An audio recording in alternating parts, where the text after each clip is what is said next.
Okay, welcome guys to our fifth session. In this session, we will actually set up another app.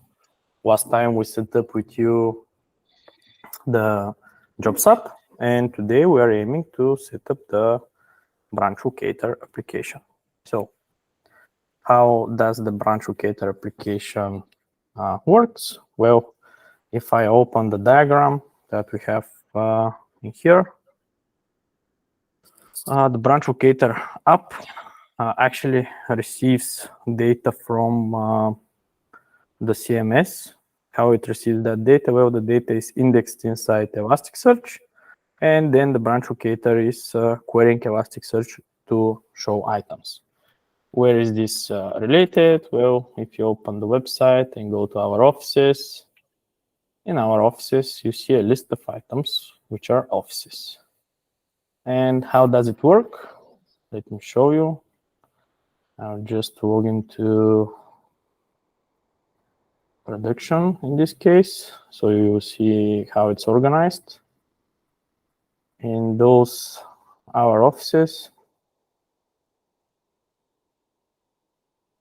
So we need UK, and we need to generate a one-time login link. These are offices in UK. You see them on the map. And also we have a list. If you click on any of the items, you're redirected to a page. This page here is actually S3 page, and it's static page. It's not dynamic. If you go one step back, in here is the listing. The listing is coming from Elasticsearch, and when we talk about offices, we need to know that there's a structure that shows how these are connected. Let me search for documentation so I could show it to you. Overview, branch locator, global branch locator should be this one. No, this is the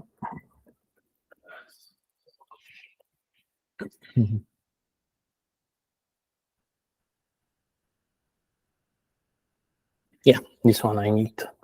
So this is analysis of the current state of branch locator that was made. So what does it mean, current state? Current state is actually what we have for RXP Classic.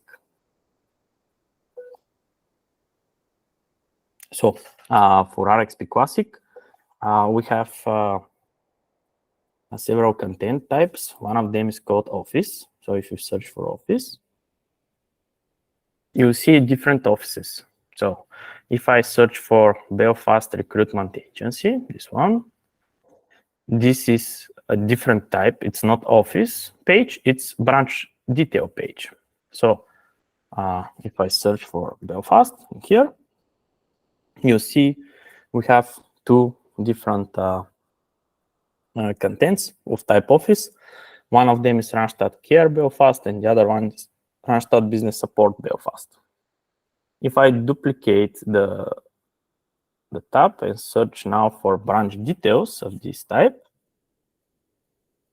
I will see Belfast Recruitment Agency and Belfast Public and Private Sector. So I believe it's this one, because you see this one is unpublished. So this is the page that is available in the CMS, and it's the same that's available in the static. On this very page, you see we have some metadata about the office, showing and saying that where the office is, how to contact the office, get directions, working hours, and some specialties. And then you have get in touch. You have related jobs which are related to this office, and then you have a form how to get in touch with that office, or if you would like to submit your CV for that office. It's like in this submit your CV, when you submit your CV will be received by the office. And if I click edit on the Drupal site, on this one, then you could see that under meta section, we have select office option. And the office is called Randstad Care Belfast. Randstad Care Belfast. So It's this one. This is the office that's being used.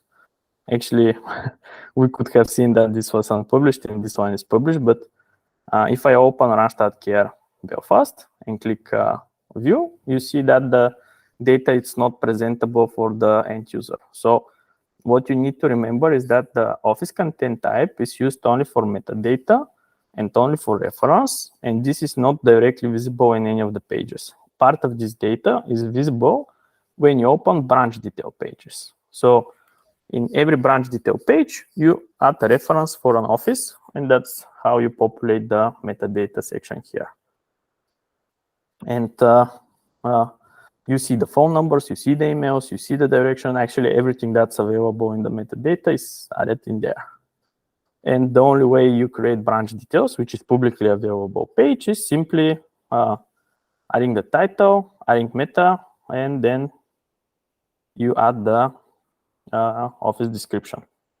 When we go to content, an editor could add various components, but what you need to remember is that we have title, we have office, and also we have components. So if I continue, how this data goes to Elasticsearch? Well, in Drupal, we have things which are related to Elasticsearch connector. And in those things, you see that we have a cluster. This cluster is in green, so it means that it's OK. And then if you check the search API, in here, you see different indexes. So this means that the data is indexed from the CMS to Elasticsearch. And we have branches and specialism structure. And if you click on branches, you see that we have 94 items indexed. And if you go to the listing in our offices, we have 68. So this means that based on the items that are indexed, some of them are not published, but the data will be available. So we have different checks how to fetch this. And if you check the specialism structure, then you see that we have 80 specialisms indexed. So why I'm showing you this and why this is important? Well, currently, this is how we index the data. And if I want to be more specific, I could even show you how the actual fields are mapped. So when you click on the index and then you go to fields, you will see the mapping. So it's like office reference goes to field office reference, and etc. And what's the name of the address line, what type of field it is, and etc. Also, you could see that the latitude, the longitude, and also comes from this metadata content. So if I click edit, you will see that we have numerous specialisms, and also we have latitude and longitude. We need this in order for us to be able to show the office on the map. Otherwise, we won't be able to place it on the map. And then for the rest of the fields, we always have a way how to say which field is mapped to which name. So it's like if you open an office and then the content and the title, this is title_office. And this is actually how data is indexed in here. So if I search for branches, I have some French branches, US branches. France, do we have UK branches? Yes, I have some UK branches. So I will just open this index to show you. So when you open the index, you could say /_search, and I should be able to see the actual data that's indexed. But actually, if I go one step back, how many items do we have in here? Not many. Okay, the UK one seems empty. Let's choose another one that has more data. I should have seen here that says 6 kilobytes. So in here, let's open the one for Italy. So I am opening again the actual item, and then I go and add /_search. And now I see branch details. I see branch data. So for each of the items, we have some languages, we have some types, and we have some indexed data. And this is valid for the rest of the branches. So if I open the Germany one, because I see that we have data in the Germany one, again, open the Germany one underscore search. And now if I start checking the fields, so we have like field phone, title office, etc. If I search for it, you see that the data is available inside the Elasticsearch, and Elasticsearch returns this data for us, and this is how we build the list. So long story short, this is how it works. Where is the repository about those branches? Well, if you open your GitLab, the Randstad and in the Randstad GitLab, we have branch locator, which is BuX branch locator. So again, you see BuX branch locator and also Talent Foundation branch locator. BuX branch locator is related to RXP Classic. This is currently what is live on all of the opcos. Talent Foundation branch locator is part of the new apps that are currently being developed. The Talent Foundation apps are using Next.js.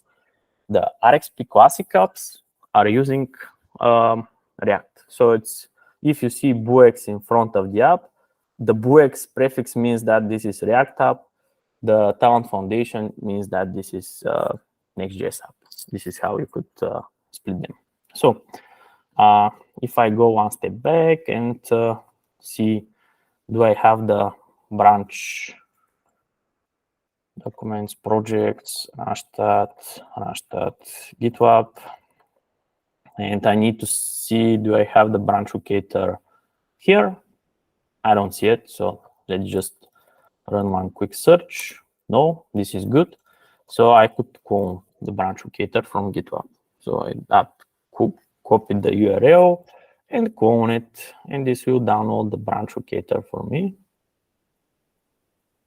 So once I have downloaded the app, I could go into the app, make sure that I have the latest dev versions.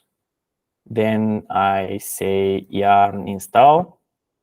I will open it in WebStorm as well. So from here, I say new project, then click on the folder, and then open the branch locator. Click on create and create from existing sources. So this will create a new project for me. That will be the branch locator. And in this app, I see the README. It starts again with yarn install, etc. If you are not sure about it, again, you could check package.json. You see we have build orbit, update orbit, and all of the rest. So I'm still on yarn install phase. How is this app structured? Well, it's similar how it's structured the jobs app. So we have source. In the source folder, we have configurations for all the opcos that are currently available in here. And you could see them. And for example, if I open UK, in UK, we have different environments. We have client routes. If there are some specific client routes. Why this is empty? Because it's following the core client routes. If you need to have specific ones, you add them in the client routes JSON. So why UK doesn't have new ones? Because UK was the first opcode that we actually migrated. So UK was the first one, and based on the UK, we started building core. That's why it's in some of other apps, you see that for UK, we don't have many overrides. But if you open any of the others, like open client routes, you see that we have different URLs, and we have Dutch, French, English, and etc. So then if I open Denmark, for example, again, we have different routes for Denmark. Another thing that you could see in these overrides are environment files. In the environment files, you see some keys and specifics that we need. Also, if there are custom API routes, they should be added in here in the API routes file. So again, UK doesn't have custom. That's why we are referencing about the core ones. And the core ones are like API branches get callback, API branches held, due date autocomplete, due date current, and up get branch specialisms. So how do I recognize I'm using this? Well, if you open the website, I'll use production. I think we don't need the CMS access anymore, so just close it. And if I am on production and when I go to our offices and click inspect, go to the network tab, again, I could decide that I'm searching for a certain specialism, and then you see that we made the get callback request. It's actually a post one. And if you check the request, it's get search results. So this means that inside the app, we have source, server, callbacks, get search results, and these are the overrides for search results. So, and these are the parameters that are being passed, the language, of course, and the response is like, this is the search results, these are the hits. So you see these many items. In this case, it's only one. So probably if I go with HR or IT, they will have more offices than one. So the one with HR, you see that we have more than one. So we have in here the at least two items. And the structure, if you check it, it's actually the same structure that we were checking with you when I opened Elasticsearch locally. So a simple object that has key value. This is how you could debug the application and see what happens. Also, you could make some location searches. So if I start typing, and you see again, I'm calling get callback. But in the get callback, this time it's calling get location autocomplete. And get location autocomplete is another callback that you could see inside the, so get location autocomplete, you get that callback. And if you search for get location autocomplete, you see it. So this means that if you, actually I'm on it. So if I open the get location autocomplete, what it does is prepares a query and then fires this against Elasticsearch, and so then maps the response and returns the response in a better format that's used in order for us to build this autocomplete. So this is how it works. What else do you need to remember about this app? Again, like the other apps, we have internationalization folder. So if you open any opco, and based on the languages that we have in that opco, we have English and French, or because this is Canada. If you open Germany, we have German.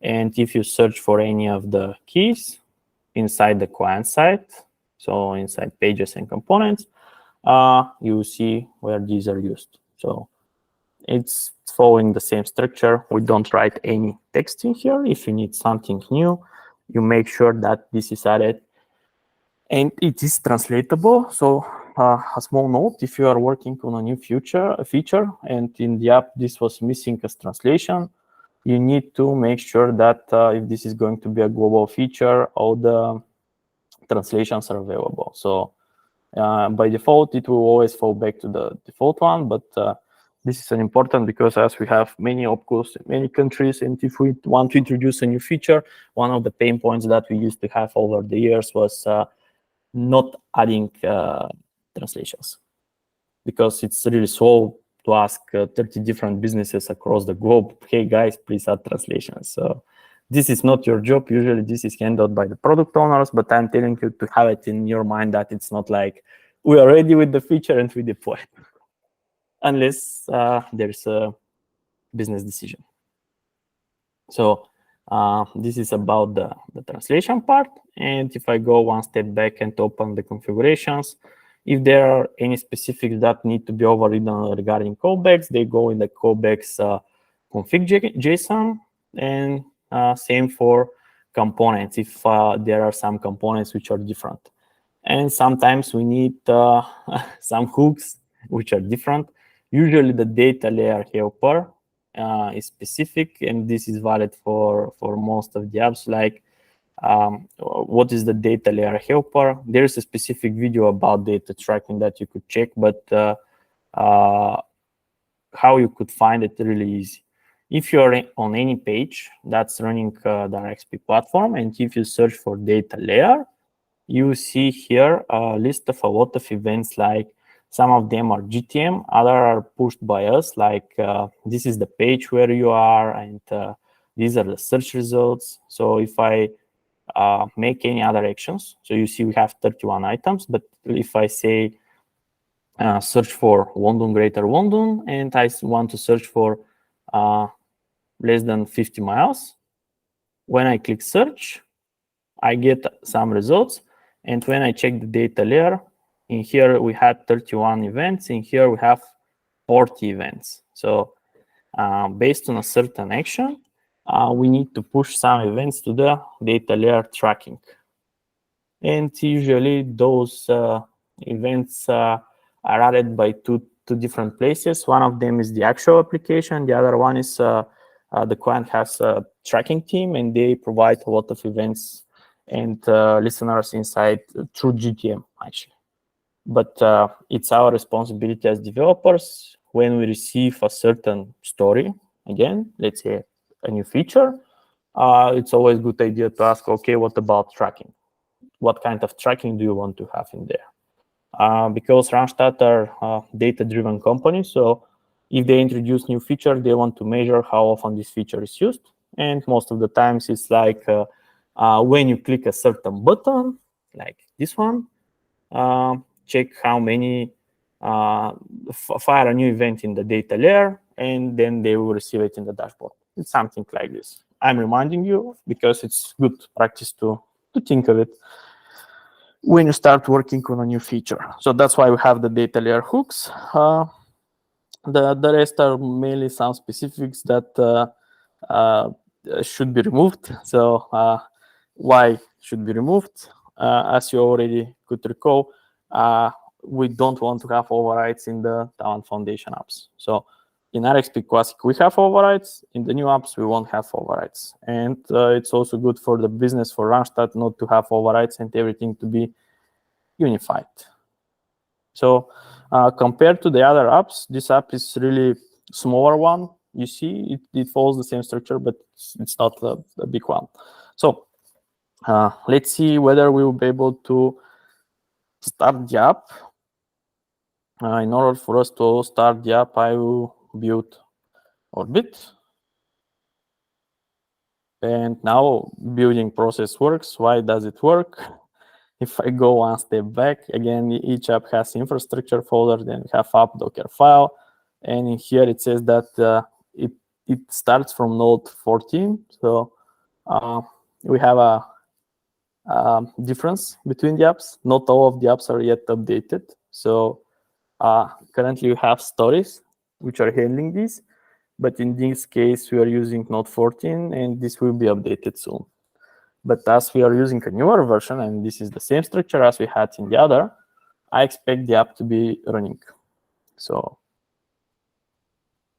we are still waiting for the build Orbit stuff. And then we need to pick an opco which we should use. So in order for us to pick opco, and as we don't have the CMS up and running, I will go to this Elasticsearch, which is available for you only through VPN. If you're working in the office, it will be available for you. And I need to find any branch list that I could use. So I'm planning to use the one for Germany. Let's see whether it will work. I didn't run it before this call, so if there are any issues, we'll be able to debug it together. So I see that we have French offices, and yeah, that's the most of them. If you want to run this for a specific opcode, the procedure for you would be get the database for the opcode, run the CMS locally, install Elasticsearch or use this shared one. Make sure that your CMS index data into that Elasticsearch so you could represent the whole structure of data.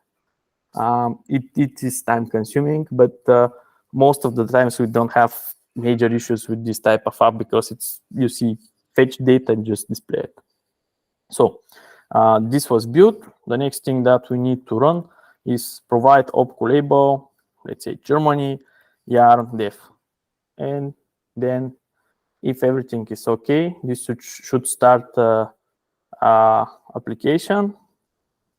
And it says that cannot find module, build asset manifest, JSON. Okay, yeah, let's see if I run yarn build, what will happen. So if I run yarn build, again, we exit with the issue. And it's not possible to optimize it. And this build asset manifest file is where it's inside the server.js. So in here, I have built assets manifest, this one. And this is used by what? This is used by replacing some stuff. Okay, so what might be the reason? First of all, is I have a different Node.js version. Second reason might be that there was update in Orbit that's actually stopping the approach here. So I might have to update Orbit first and then run again build. So let's try. I'm opening package.json and I'm running yarn update Orbit. And with yarn update Orbit, I'm updating the Orbit version.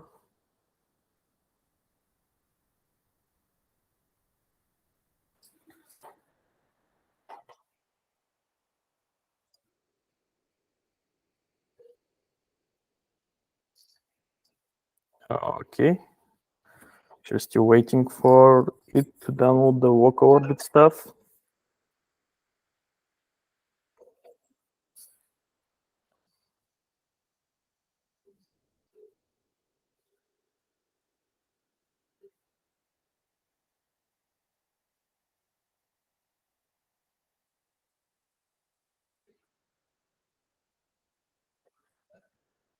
Okay. It passed successfully. So now I will run again yarn build Orbit. Yarn build Orbit. And what happens now is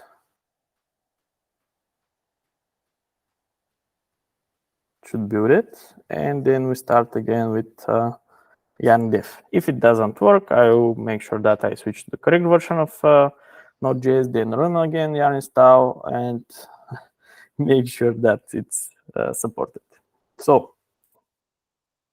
while we are waiting for this, I will show you how you could find your pipelines. If you go to row BUX DTA administrators, in there, you'll be able to actually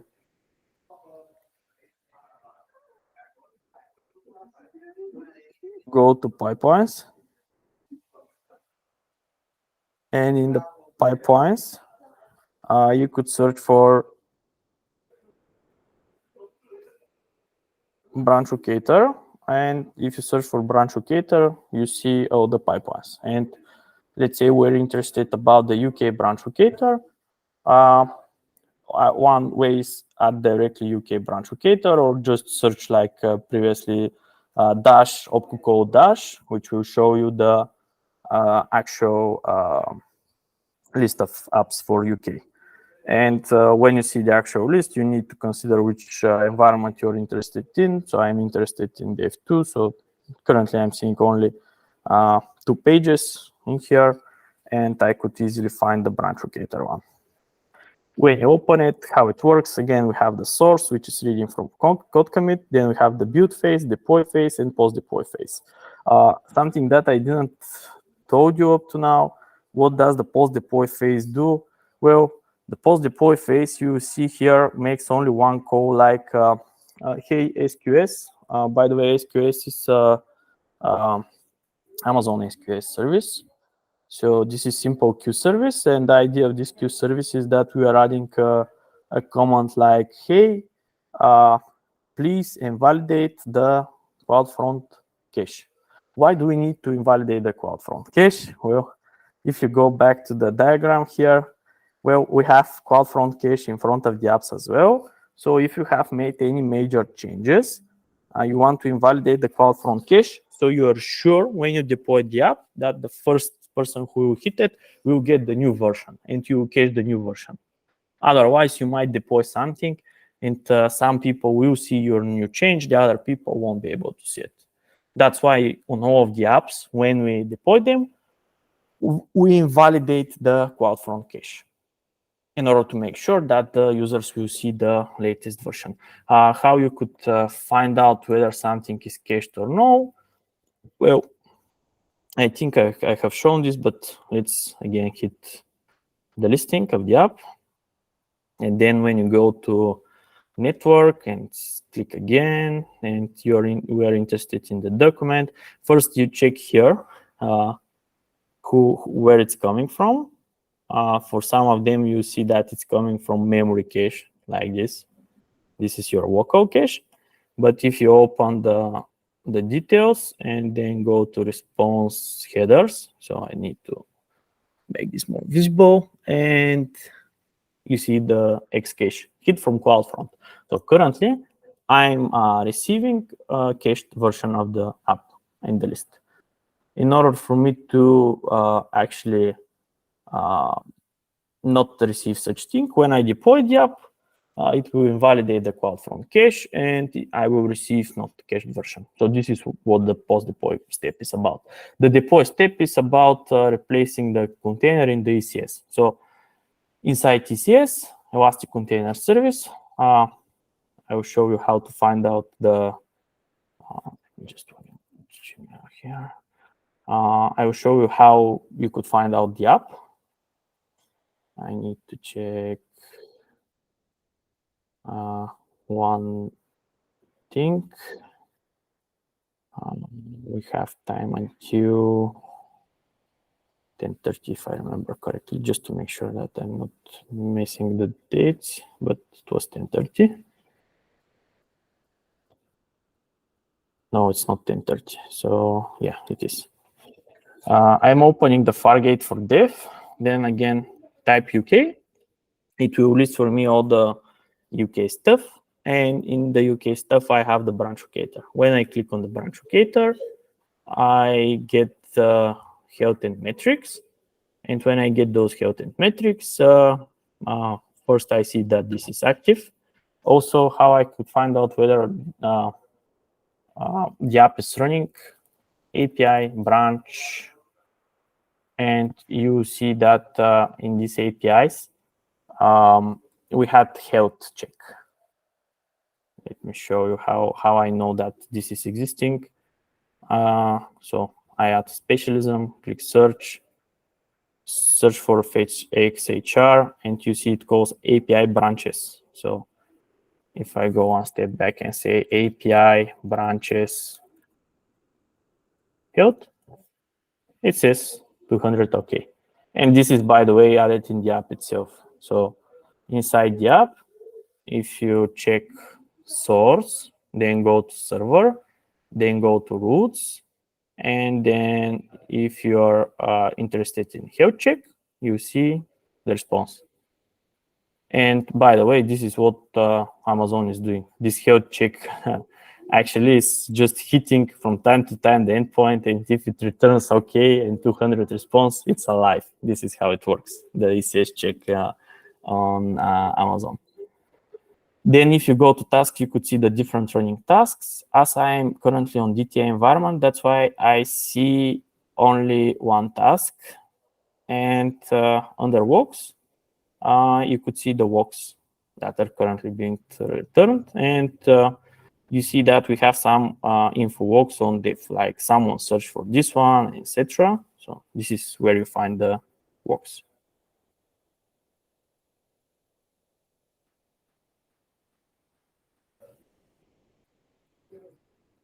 In deployments,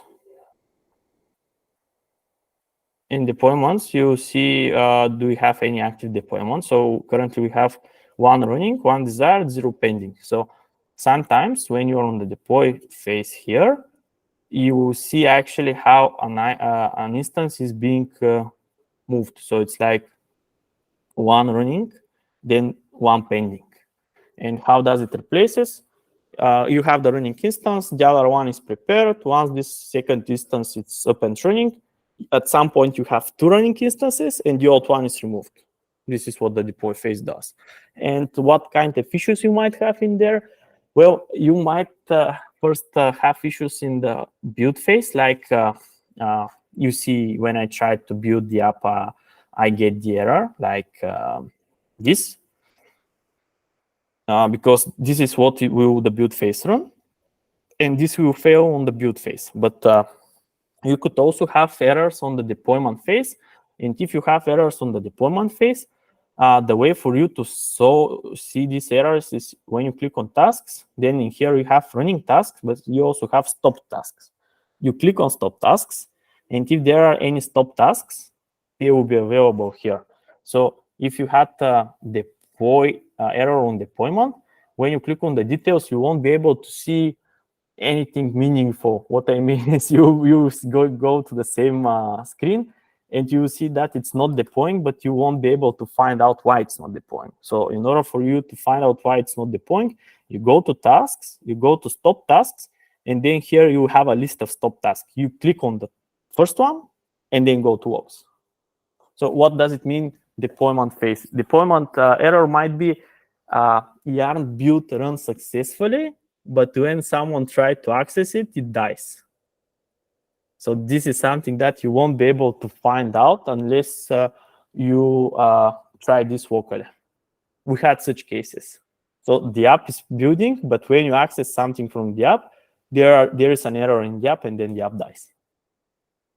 So this might be a deployment error. And all of these, by the way, guys, will be available if you open and see the Warms chat.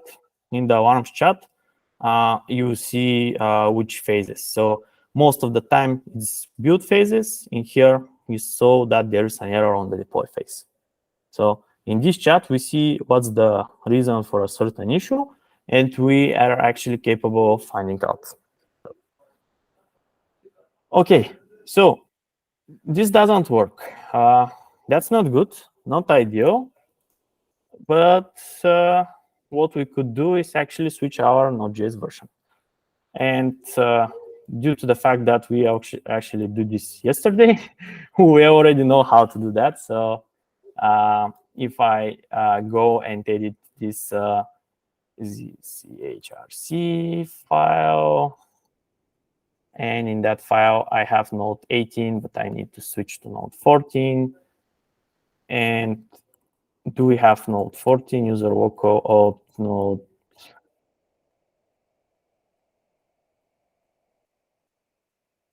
Okay, we have node 14. So then I could say like this, or the easiest one will be stop, start, then check the node version. Now it's 14. Go to documents, projects, Randstad, GitLab, and then open GUX app branch locator. And in the branch locator, remove node modules, because the node modules were downloaded actually with the newer version, which is actually causing an issue, and the app is not working because of that. So waiting for node modules to be removed, and once they are removed, I will run git status, and git reset hard hat just to make sure we are back on the right track. And if I say git pull origin dev, I get the latest changes if there are any, and then again yarn install. So currently we will wait for yarn install to finish. Then we need to update Orbit and see what will happen.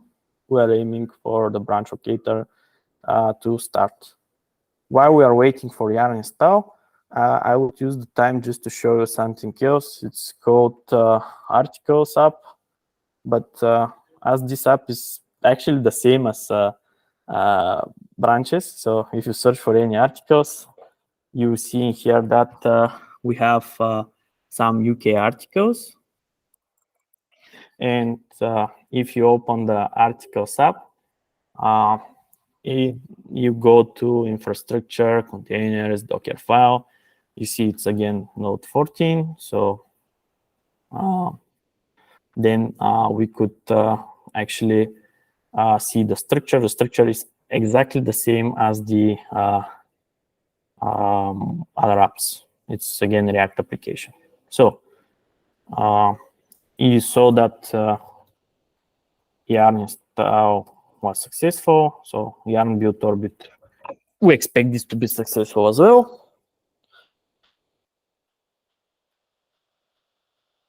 Let's wait for it. All these warnings that you see here, most of them are coming from Orbit. You see where these warnings are. It's on the original file, so this is on Orbit side. It's not on us to change it. That's why you still see some notifications. But again, it's expected in such big project with using a design library. They are doing their best to be backward compatible, and also they have a lot on their plate. So still waiting for it to be built. And once this is built, we will start with yarn dev and hope that this time we won't get the error with the manifest JSON. So assets manifest JSON, this one.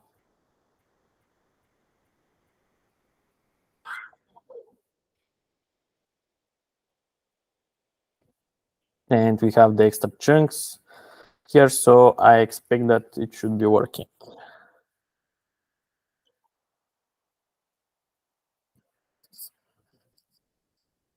Yes. So opco label Germany, yarn dev, and what we receive is now failed again. And if I try to build the app, yarn build, whether it will fail.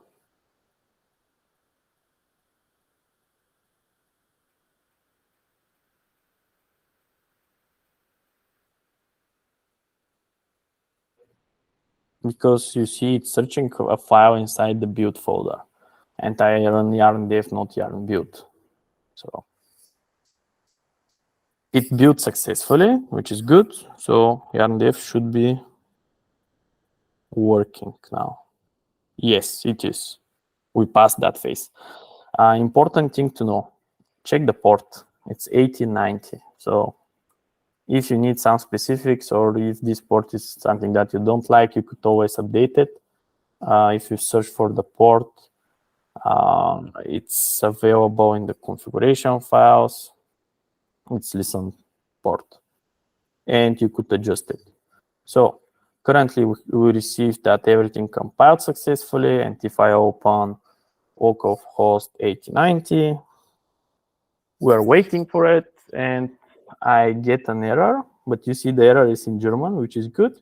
And the reason that I get an error because I'm just trying to open the index, but it doesn't have a route to listen for index, because if you go to config Germany and then client routes, it's expecting for me to open this URL, which is I think in German it's Standorte, because stand, and this will should resolve now to the correct place. Let's see the walks. Okay, it's searching for some assets and not finding them. Still, it should vote. Let's see. And why didn't find the assets? I guess because of some errors in here. Yeah, it's in the out-suggest.js.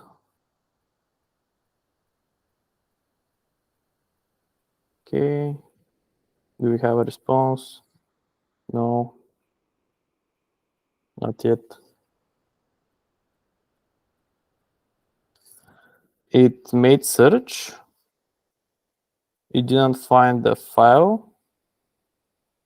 And the results is 400 items. So I need to find where this is trying to load it. It's in server.js. Yes, it is in the server.js. And we have source assets. We have JS, and I don't have the branch locator.js. So actually, build orbit didn't run successfully. And we had these, but these were regarding build CSS. And then build.js finished with no errors, but the file is not there. And then yarn build did what? Compiled everything, and it should be running. Okay. Okay, so let's do it the other way around. Yarn, and then first upgrade orbit to see do we have any dependencies in there. Not like this. Yarn update orbit.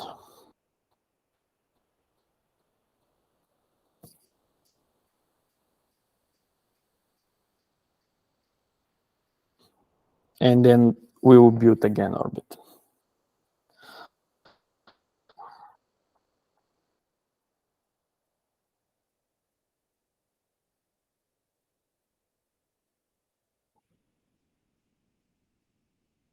Okay, waiting for it. Source assets, CSS, Node.js. Let's see, do we have this one? We have this file. Source assets, JS, jQuery. We have this one. So the only missing one is this branch app.js. And it's added several years ago, so this should be working actually.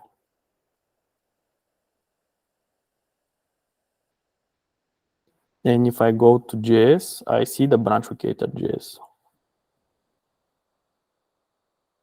So we have a source file, but it wasn't compiled. So this is what we have as an issue. Let's see. It starts the correct GOP stuff. So currently it should build the CSS.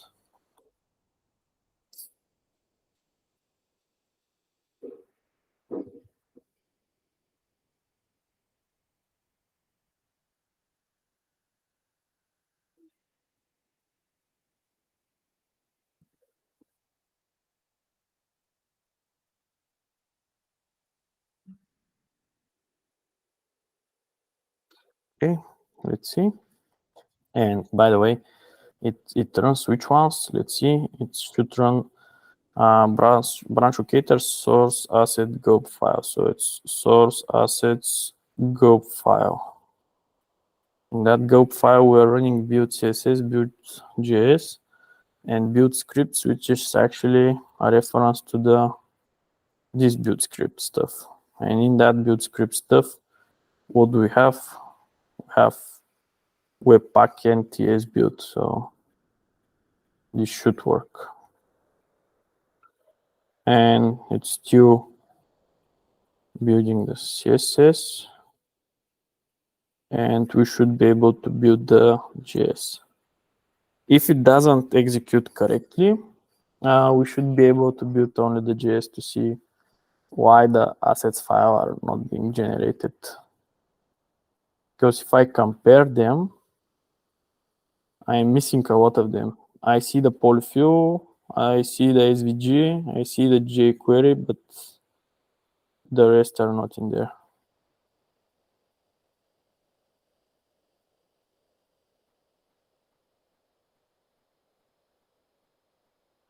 Okay, the CSS is built and it finished. Now it should start with the JavaScript.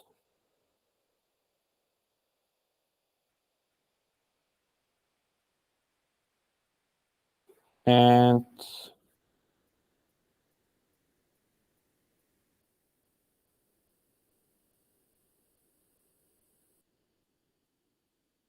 what happened with the JavaScript? Now we have the JavaScript files. Okay. So, second try. Opcolabo, the yarn-def run, it reads from the CMS in order to get the header and the footer. It's listening on port 80, 90, and we don't have errors, which is good. And we need to open localhost 90 and the actual URL. And it will work. So what we had to do was actually switch the version of Node.js and then make sure that we have the latest of Orbit. Why sometimes I need to get the latest version of Orbit? Because Orbit has a regular process of making updates. And how is this added? This is added in the platform team. Then we have a person in the platform team who starts applying the update. So the local Orbit stuff is updated. Then he starts updating one by one all the apps. And in this case, there is an update, but it's not yet reached to this app, and that's why I had to do it. But in this case, we already have the app up and running. So while we are here, I'll use the time to actually go and try to set up with you the articles app. So we could have my Randstad setup, jobs app, branch locator, and articles app. From those 4 apps, the first 3 of them, jobs, my Randstad, and branch locator, will have a Talent Foundation version in Next.js. Articles, it's not considered to have article version in Next.js, not yet. It will be planned, but it will remain in React for now. So without any further ado, I will go and pick the articles up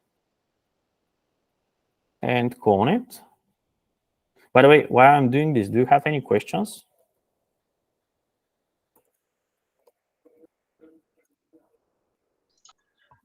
I have one question, yes? But it's not for this app. Oh, okay. Feel free to ask it. Could you explain how different apps are connected? Is there some kind of wrapper, and how they communicate between each other?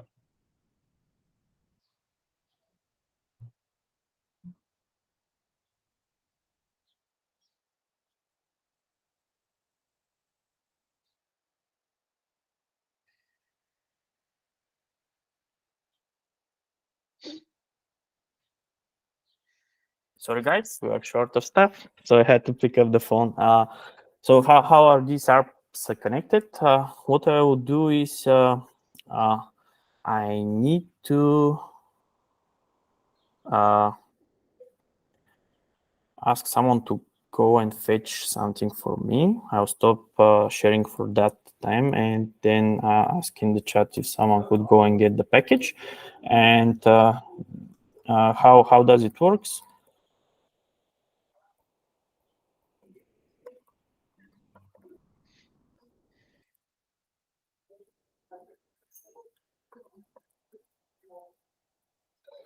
Okay, how are apps connected? Apps are actually, when I run it locally, you see it's always localhost with different port. But on the server, it's not using different port. On the server, we are using actually rules which are part of CloudFront and the load balancer. How does it look like? Well, if you open CloudFront and if you open the load balancer, you will see that in CloudFront, let's use UK, for example. I'll use UK diff, and then I'll use the load balancer again for UK. I'm interested in UK.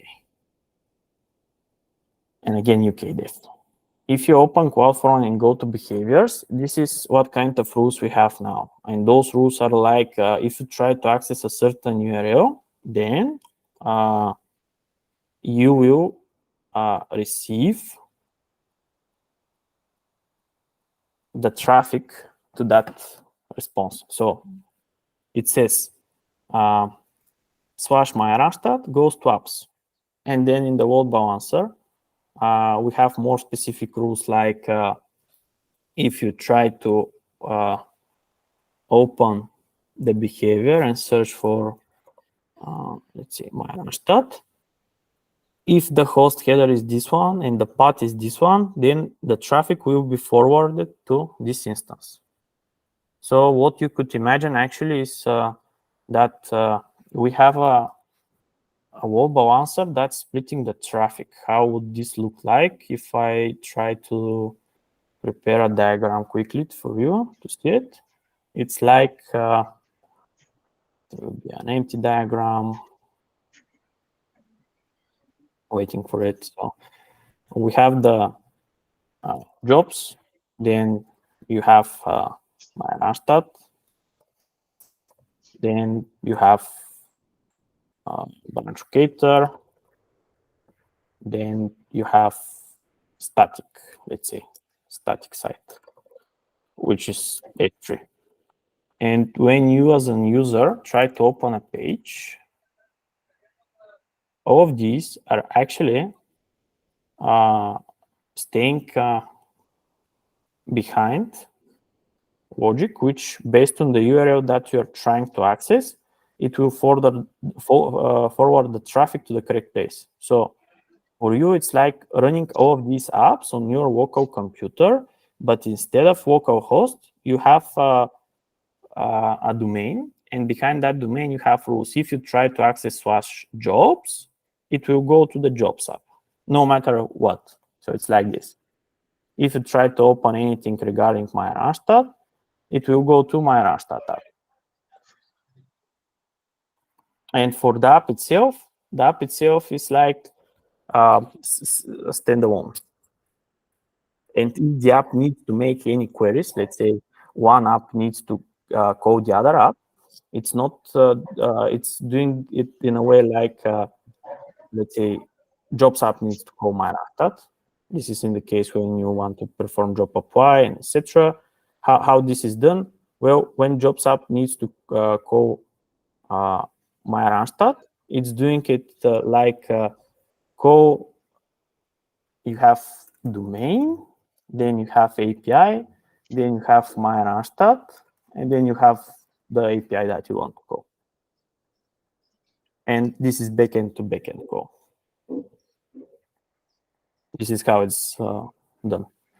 So long story short, in here we have a balancer that's splitting the traffic to the correct apps, and the apps are using like domain, and they know that in API / my Randstad is my Randstad, in API / jobs is jobs, in API / branch locator is branch locator, and etc.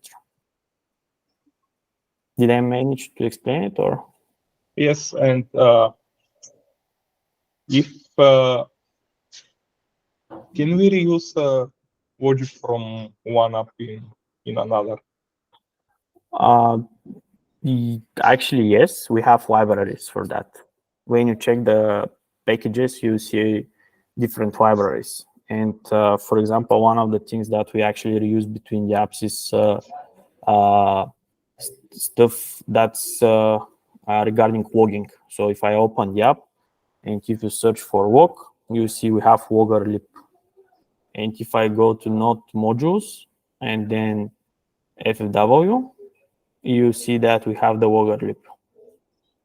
And in the logger lib, we have logic, which is regarding logs, log errors, or etc. So how this is used, if you search in the app for logger, this is where we say, hey, I would like to use the Wogger, which is coming from the Wogger lib, and then this Wogger is used across the app to walk stuff.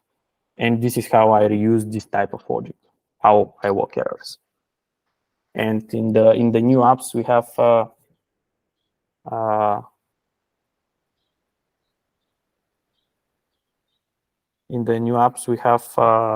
similar approach. It's, for example, with components. But I will show you the new apps in a follow-up session. Any other questions? No, for the moment. Okay, so we have 9 minutes. Let's see whether we will be able to actually install the articles app quickly. So if I click and pull the latest changes, like git pull origin diff, and then see, do we have node modules? No, yarn install. So this will again download all the packages, and I will open the articles app in the editor. So if I search for articles, I have it. And in this articles app, we have the same structure again. So it's nothing that would surprise you. We could run yarn build orbit, and then I should be able to actually run the app after that. So we have a slight difference in some things. It's like SLint. So you see we have SLint, and we do have some tests. In all the new apps, we have SLint rules. In these legacy apps, not all of them have them, and this is one of the things that we were adding. That's why you see that difference. In a way how this is built, it's similar again. We have client, components, pages, utilities. We have configurations, which show if you have any specifics. Again, this is fetching data from Elastic. So if I want to use an app, I would need to pick an existing index. So I'll just check whether the articles index that is in the shared Elastic has some items in it. And it has 3 actually both pages, but it will be sufficient for our test. So while this is still running, I need to check the configuration for UK in the articles. So if I search inside articles app, inside configurations and UK folder, I'm interested in the local. So you see that I need to adjust the Elastic server. So the Elastic server is this one, but actually currently I need to adjust the URL. Why do I know I need to adjust the URL? Well, if you see the difference, in one of them we have FFDAO, the other one is FFDAO 7. We had to update the Elasticsearch instance to a newer version, and that's why we had an older one. And then I need to make sure we have the correct index available. So if I search for this index that's currently set in the config file, I still have some items, so this should work. And the rest is just some access keys for Amazon. So this is running. And if I say opco label UK yarn dev, probably it won't be happy because assets are not built. Yes. So yarn build orbit to build orbit. And this should build everything.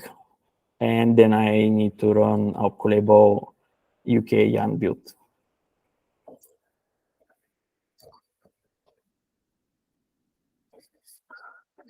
Do you have other people on the call? No? Okay.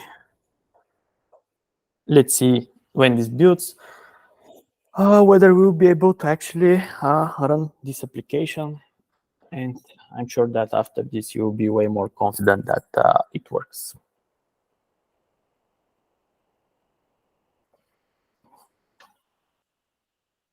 So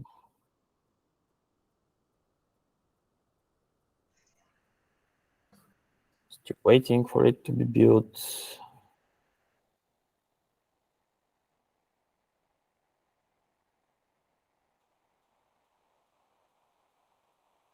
Almost done.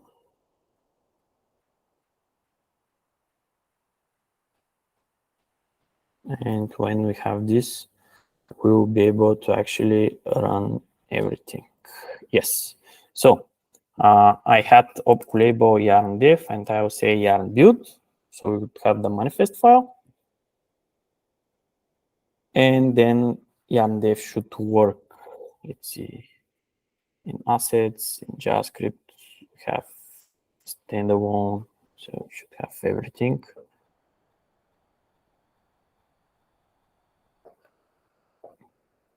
And you see the listen port in this case is localhost 8091. So I could prepare myself with localhost 8091.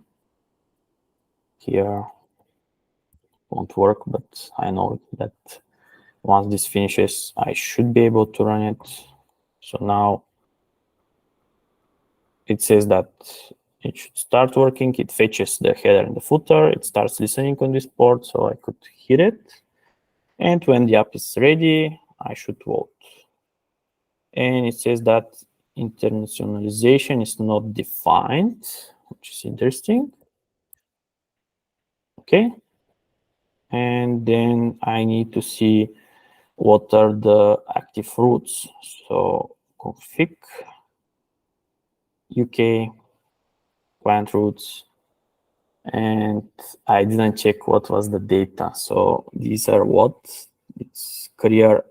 They have different type of articles. That's why I had to check which ones we have in the Elasticsearch. So if I say open career or articles, and we have items. We have blog page 2, 3, and 4, and in here we have blog page 2, 3, and 4. So actually we managed to run the app in time. I will stop the recording.